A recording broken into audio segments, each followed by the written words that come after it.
वक्त का फिरौन इमरान नियाजी इक्तदार हाथ से जाने के बाद मजलूमियत कार्ड खेलने में मसरूफ है। मौसूफ के ताज़ा बयान के मुताबिक वो एक बेबस वजीर आजम थे।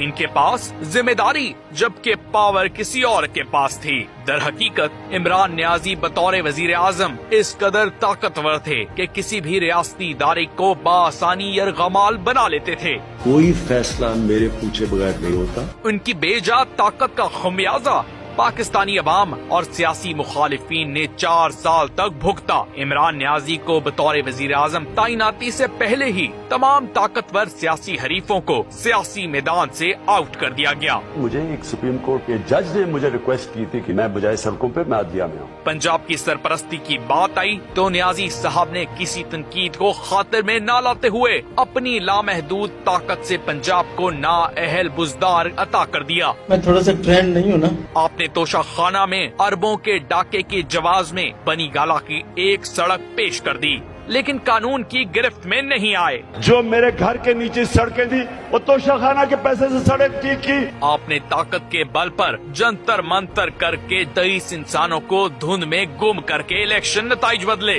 2 मुलाजिम आए थे, वो कहते हैं कि वापसी पे आपने रिजल्ट जो लेके ना प्राइवेट गाड़ी में जाना है। आपकी ताकत का ये आलम था कि लाडले की जरा सी मुश्किल पर मुनसिफ अदल के तकाजे भूलकर इसका हल तलाश किया करते थे। 4-5 MP को तो मैं वैसे ही रिजाइन करवा दूंगा।